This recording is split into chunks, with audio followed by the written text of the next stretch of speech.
Hello my dear students, आपका मेरे channel पर आज फिर से स्वागत है। हम पढ़ रहे हैं फोरियर सीरीज। तो अभी तक हमने पढ़ लिया है कि कोई भी फंक्शन अगर पीरियोडिक है विद पीरियड 2 पाई तो उसको फोरियर सीरीज में कैसे रिप्रेजेंट करते हैं। आज हम पढ़ने वाले हैं if there is a function f x defined in the interval -l to l with period 2l, तो उसको हम फोरियर सीरीज में कैसे रिप्रेजेंट करेंगे।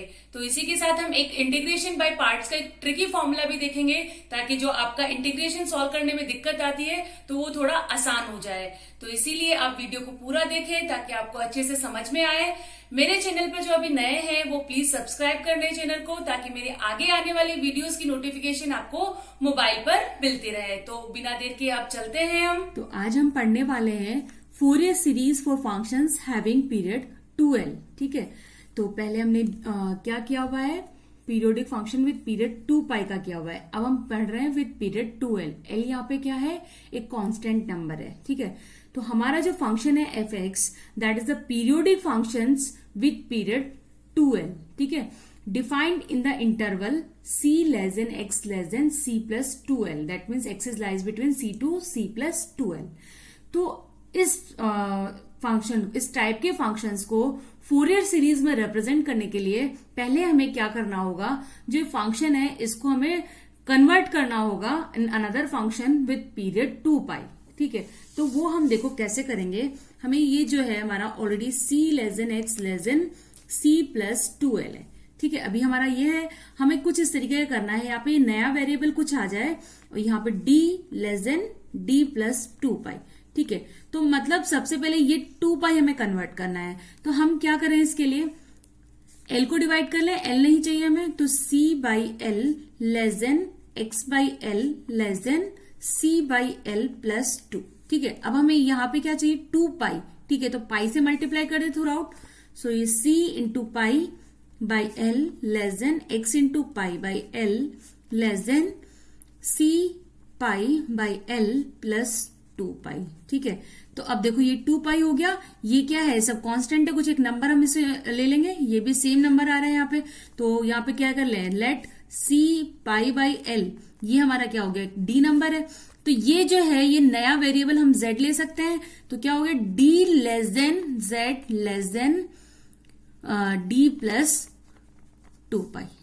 ठीक है, तो हमने जो हमारा x लाइज बिटवीन था c से c प्लस 2l, उसको कन्वर्ट कर दिया यहाँ पे z, another variable z which lies between d to d plus 2 pi. तो हमारा सब्स्टिट्यूशन क्या हुआ, इसके बाद हम सब्स्टिट्यूशन क्या लेंगे, z is equal to x pi by L. तो ये सब्स्टिट्यूशन हम लेंगे, तो हमारा जो फंक्शन है उसका जो वेरिएबल है x, वो z में कन्वर्ट हो जाएगा और उसकी लिमिट जो है वो d से d प्लस 2 पाई में हो जाएगा। तो हमने देखा भी कि जो नया वेरिएबल है वो क्या हम इंट्रोड्यूस करेंगे, z is equal to pi x upon L. यही हमने क्यों किया, ये अभी हमने आपको समझाया। तो हमें 2l इंटरवल जो है 2 पाई इंटरवल में कन्वर्ट करना था, इसलिए हमने x को नया वेरिएबल z में इंट्रोड्यूस किया, z is equal to pi x upon L. ठीक है, तो यहां से इसकी लिमिट्स भी आप कैलकुलेट कर सकते हैं। At x is equal to c, x अगर c है आपका, तो यहां से z क्या हो जाएगा, पाई c अपॉन एल। इसको हमने नया नंबर d इंट्रोड्यूस कर दिया। ठीक है, नया कांस्टेंट, ये सारी चीजें कांस्टेंट है। At x is equal to c plus 2l, तो यहां से क्या हो जाएगा, again from 1 pi upon L c plus 2l, तो ये pi c upon L plus 2 pi, तो d प्लस 2 पाई, क्योंकि इसे हमने d अज्यूम किया है ना। तो x अगर हमारे यहाँ पे c से c प्लस 2l लाई कर रहा था, तो यहां से नया वेरिएबल z क्या आ गया, लाइज बिटवीन d से d प्लस 2 पाई। ठीक है, तो जो z है वो कहां से कहां वेरी कर रहा है, d से d प्लस 2 पाई में। तो लेंथ ऑफ द इंटरवल कितना हो गया, d plus 2 pi minus d, that means 2 pi interval का हो गया, ये 2 पाई लेंथ का हो गया। सो एफ एफ एक्स क्या है, एफ ऑफ एक्स की वैल्यू थी हमारी l into Z upon pi. So this is the function of z, another variable z। l और पाई क्या है, कॉन्स्टेंट्स है। सो इसको हमने कैपिटल एफ जेड से रिप्रेजेंट कर दिया, इक्वेशन नंबर 2। ठीक है, now F Z is a function defined in the interval d to d plus 2 pi. So Fourier series of capital FZ is represented as from equation number 3। ठीक है, ये हमने previously किया हुआ है। अगर आपको ये चीजें देखनी है तो आप मैं डिस्क्रिप्शन बॉक्स में उसका लिंक दे दूंगी, तो आप वहां जाकर देख सकते हैं। ठीक है, यहाँ पे ए नॉट की वैल्यू क्या है 1/पाई डी से d plus 2 pi capital F of Z D Z. ठीक है, अब हमें इस z को अगेन x में कन्वर्ट करना पड़ेगा क्योंकि हमारे पास जो फंक्शन गिवन है वो x, जो हमारे इनिशियली वेरिएबल था x उसमें है। तो हम क्या करेंगे, change the variable z to x, z को अगेन x में चेंज करेंगे तो सब्स्टिट्यूशन वही है हमारा z is equal to pi x upon L. ठीक है, तो यहां से dz की वैल्यू कितनी आ गई, पाई upon L into D x. तो देखो 1/पाई लिमिट की अभी बात करते हैं एफ ऑफ एक्स, ठीक है, इंटू डीजेड की वैल्यू हमने लग दी। अब लिमिट जब हम यहां से कैलकुलेट करेंगे तो z की वैल्यू d है, तो d की वैल्यू ये है पाई सी अपॉन एल, ये हमने ऊपर कैलकुलेट की थी। ठीक है, तो वो सब्स्टिट्यूट करोगे तो आपको लोअर लिमिट c मिल जाएगा, और when you substitute this upper limit z is equal to d plus 2 pi in this one, और using the value of d this, then you get the upper limit c plus 2l। तो ये ए not हमारा क्या आ गया 1/L, पाई से pi cancel out हो गया, 1/L integration with the limit c to c plus 2l f of x dx। इस equation number 4 हमने दिया है। सिमिलरली हमारा an क्या है, फॉर्मूला 1/पाई d से d plus 2 pi capital f of z cos n z dz। ठीक है, this implies that an is equal to, again वहां पे जैसे हमने a नॉट के लिए किया z को x में चेंज करना है, सेम आपका जो लिमिट्स वही z is equal to pi x upon L. ठीक है, और d की वैल्यू लेकर यहाँ पे cos n pi x upon L हो जाएगा, z क्या हो जाएगा pi x upon L, f of z को f ऑफ x हो गया, और dz की वैल्यू pi upon L into dx। ठीक है, और लिमिट्स वही वैसे ही कन्वर्ट करेंगे तो लोअर लिमिट c आ जाएगी और अपर लिमिट c प्लस 2l। तो इसको सॉल्व करेंगे तो पाई से पाई कैंसिल आउट, वही 1/L आपका रहेगा, c से c plus 2l f of x cos n pi x by L into D x. ठीक है, तो ये हमारा फॉर्मूला किसका आ गया en का।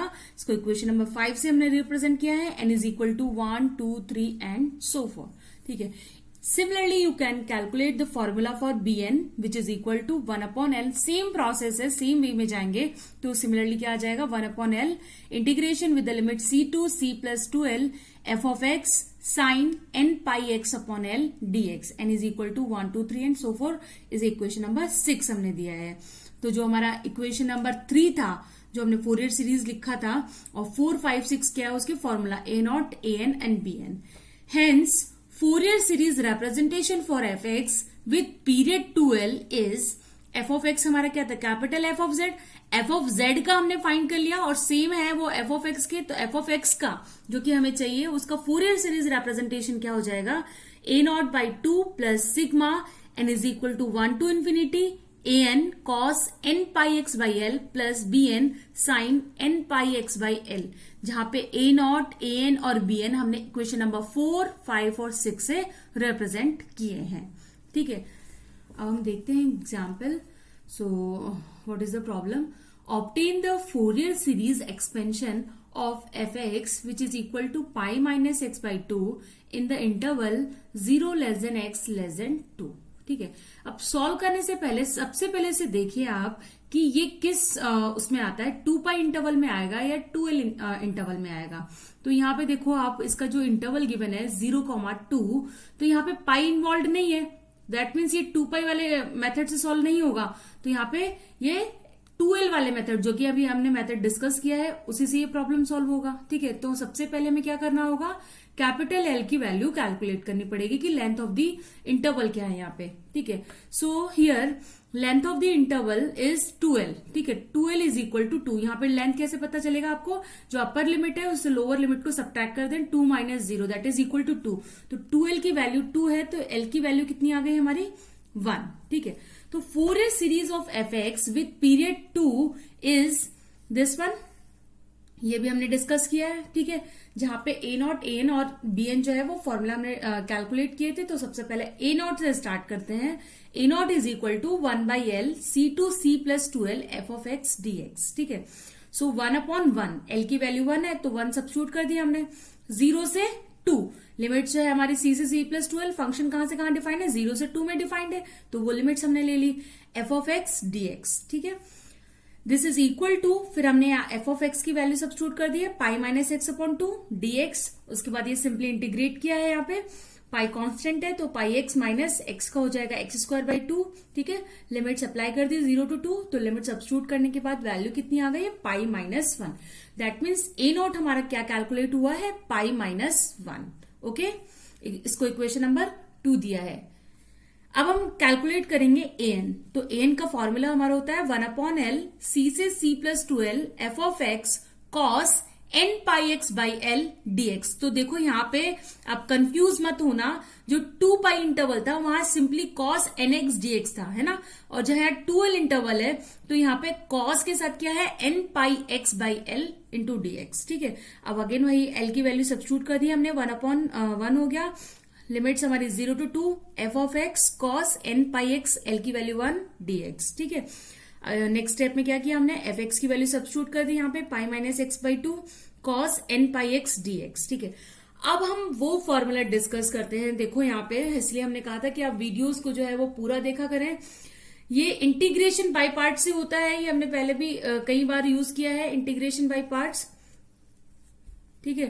तो इसका जो डायरेक्ट फॉर्मूला है वो हम देखते हैं आज। तो integration of u into v, इसको आप कैसे सॉल्व कर सकते हैं। तो फर्स्ट फंक्शन हमने u ले लिया, सेकंड फंक्शन हमारा v हो गया। तो u first function, integration of second function minus derivative of u first function, double integration of second function plus double derivative of first function, triple integration of second function and so on. फिर minus आएगा next step में, third derivative of first function and fourth integration of second function. इस तरीके से चलता रहेगा, कब तक, जब तक ये वैनिश नहीं हो जाता, ठीक है। जब ये वैनिश हो जाएगा वहीं आप स्टॉप हो जाएंगे, ठीक है।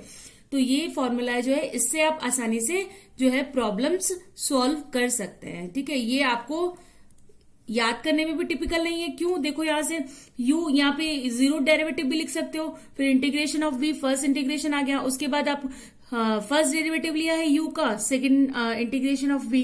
तो इस तरीके से बढ़ रहा है एक एक स्टेप में, है ना। और वहीं आपको रुक जाना है जहां डेरिवेटिव वैनिश हो जाएगा। अब इस फॉर्मूले को यूज करते हैं हम, इसमें अप्लाई करते हैं। तो यहाँ पे फर्स्ट फंक्शन है, ये सेकंड फंक्शन है, सो 1/2 ये कांस्टेंट हमने बाहर ले लिया।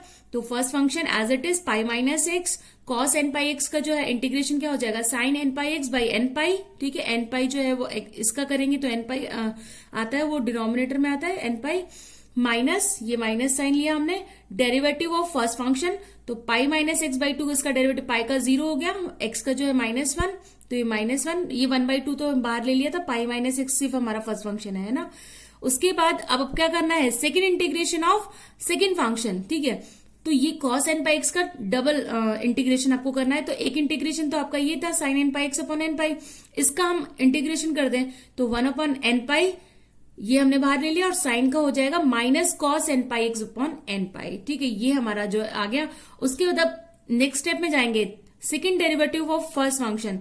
तो यहाँ पे जो देखोगे इसका फर्स्ट डेरिवेटिव कितना आया था, -1 आया था। तो इसका जो है अगेन डेरिवेटिव आप लोगे तो कांस्टेंट का डेरिवेटिव क्या होता है, 0 होता है, तो वो वैनिश हो जाएगी टर्म्स, ठीक है। अगर ये हमने इनडिफाइनाइट इंटीग्रल का फॉर्मूला बताया था, अगर डिफाइनाइट इंटीग्रल है तो वहां लिमिट्स आपकी अप्लाई हो जाएगी। अब इसके बाद हम लिमिट इसमें सब्स्टिट्यूट करेंगे। तो जब आप साइन वाले में लिमिट सब्स्टिट्यूट करेंगे 2n पाई आएगा एक बार, तो वो 0 हो गया, और माइनस साइन 0 भी 0 होता है, तो सिर्फ टर्म्स यहां से आ रही है। तो पहले कॉन्स्टेंट से बाहर निकाल लिया हमने, 1/2n² पाई स्क्वायर, निगेशन आएगा, 3 बार माइनस है तो एक बार माइनस आ गया। फिर हमने अपर लिमिट सब्स्टिट्यूट करी, cos 2n pi minus cos 0, तो cos 2n पाई भी 1 होता है, cos 0 भी 1 होता है, तो वैल्यू कितनी आ गई, 0। तो an is equal to 0 for n is equal to 1 2 3 and so forth. इसको हमने इक्वेशन नंबर 3 से रिप्रेजेंट किया है। अब हम कैलकुलेट करते हैं bn। तो उसका फॉर्मूला है 1/L c से c प्लस 2l, इंटीग्रेशन की लिमिट्स है F x sine n pi x by L dx, ठीक है। फिर इसमें l की वैल्यू हमने सब्स्टिट्यूट की, तो 1/1 हो गया। ये लिमिट्स जो है हमारी 0 to 2 पे डिफाइंड है फंक्शन, तो 0 to 2 F of x sine n pi x, L की वैल्यू 1 हो गई dx, ठीक है। अब हमने यहाँ पे फंक्शन की वैल्यू रख दी है, pi minus x by 2 sine n pi x dx, ठीक है। अगेन वही हमारा जो है यूवी इंटीग्रेशन फॉर्मूला यहाँ पे यूज होगा, इंटीग्रेशन बाय पार्ट्स। तो आप जो पहले मेथड बताया है उसे भी कर सकते हैं, जो हमने पहले की वीडियोस में देखा था। यहाँ पे इस फॉर्मूले को हम दोबारा डिस्कस कर लेते हैं। यहाँ पे ये फर्स्ट फंक्शन हो गया, आइलेट में एल्जेब्राइक पहले आ गया, और ट्रिग्नोमेट्रिक आपका सेकंड फंक्शन हो गया, ठीक है। तो फर्स्ट फंक्शन जो है वो एज इट इज आ जाता है फर्स्ट स्टेप में, सेकंड का इंटीग्रेशन हो जाता है, फर्स्ट इंटीग्रेशन, उसके बाद माइनस साइन यानी कि ऑल्टरनेट प्लस माइनस आपका चल रहा है यहाँ पे। तो फर्स्ट फंक्शन का फिर डेरिवेटिव, फिर double integration of second function, then फिर प्लस फर्स्ट फंक्शन का डबल डेरिवेटिव और सेकंड फंक्शन का ट्रिपल इंटीग्रेशन, इस तरीके से ये चलता रहेगा। तो ये तब तक आपको करना है जब तक ये डेरिवेटिव वैनिश नहीं हो जाता है। तो अधिकतर क्या है, ये अलजेब्राइक फंक्शंस आते हैं तो ये या तो फर्स्ट स्टेप के बाद या सेकंड स्टेप के बाद ये वैनिश हो जाते हैं। ठीक है, तो आप इस फॉर्मूले से भी कर सकते हैं ताकि आपका जो है वो ये यूवी इंटीग्रेशन का फॉर्मूला याद रखने में इजी रहे या सॉल्व करने में इजी रहे। ठीक है, तो इसको यूज करते हैं। यहाँ पे ये फर्स्ट फंक्शन है तो pi minus x as it is आ गया, साइन का आपको इंटीग्रेशन करना है तो minus cos n pi x by n pi, ये माइनस साइन। ठीक है, अब पाई माइनस एक्स का जो है आपका डेरिवेटिव लेना है तो पाई का 0 हो गया, माइनस एक्स का -1 हो गया। ठीक है, और ये अब इसका अगेन हमें एक और बार इंटीग्रेशन करना है ना, ये डबल इंटीग्रेशन था तो एक इंटीग्रेशन तो ये रहा, अब इसी का इंटीग्रेशन करना है। तो 1/n पाई तो कांस्टेंट ये बार ले लिया हमने, माइनस कॉस एन पाई का क्या हो जाएगा, minus sine n pi upon n pi. ठीक है, तो डिफाइनाइट इंटीग्रल है तो लिमिट्स अपने अप्लाई कर दी 0 to 2। ठीक है, अब बस हमें लिमिट सब्स्टिट्यूट करनी है तो लिमिट सब्स्टिट्यूट करने के बाद आपका ये मिल जाएगा, उसके बाद इसको सॉल्व आउट करेंगे हम तो ये कितना आ रहा है हमारा 1/n पाई। ठीक है, दैट मीन्स bn की वैल्यू कितनी निकल के आ गई हमारी 1/n पाई। इस इक्वेशन नंबर हमने 4 दिया है, n = 1 2 3 एंड सो फॉर। अब हम क्या करें, जो हमने इक्वेशन नंबर 1 लिया था that is the Fourier series representation, ठीक है, ऑफ एफ एक्स, और 2 3 4 से हमें क्या मिले हैं, a0 an एंड bn। तो 2 3 4 से हम इक्वेशन नंबर 1 में जो है वैल्यू सब्स्टिट्यूट करेंगे। ये हमारे a0 की वैल्यू थी तो a0/2, ठीक है, तो पाई -1/2 प्लस an हमारा 0 कैलकुलेट हुआ था तो वो 0 हो जाएगा सारा टर्म, प्लस साइन की टर्म्स आएंगे n = 1 to ∞ bn की वैल्यू कितनी है 1/n pi, sine n pi x by L था, एल की वैल्यू 1 है। तो ये हमारी जो है फोरियर सीरीज आ गया किस फंक्शन का, एफ एक्स का। तो स्टूडेंट्स आज हमने देखा कोई भी फंक्शन जो डिफाइंड है इन द लेंथ 2l, उसको आप फोरियर सीरीज में कैसे रिप्रेजेंट करेंगे। ठीक है, अब आपके मन में क्वेश्चन आ रहा होगा कि जो 2l लेंथ का पीरियड था उसको हमने 2π लेंथ के में ही क्यों कन्वर्ट किया। ठीक है, तो आप देखोगे जो पीरियोडिक फंक्शन हमने पढ़ा था उसमें sin x cos x जो है वो पीरियोडिक फंक्शन है, और जो फोरियर सीरीज रिप्रेजेंटेशन है उसमें ये टर्म्स आ रही है, कोसाइन और साइन की टर्म्स आ रही है। इनका पीरियड कितना होता है, 2π पीरियड के फंक्शंस होते हैं। इसीलिए हमने जो है वो जो कोई भी कांस्टेंट लेंथ का जो पीरियड है 2l लेंथ का पीरियड है उसको हमने किस में कन्वर्ट किया है, 2π लेंथ के पीरियड में कन्वर्ट किया और उसके बाद हमने उसे सॉल्व किया है। तो आई होप आपको ये लेक्चर समझ आया होगा। So please like the video, और जिसने अभी तक मेरा चैनल सब्सक्राइब नहीं किया उसे सब्सक्राइब कर ले। थैंक यू, तब तक के लिए बाय बाय।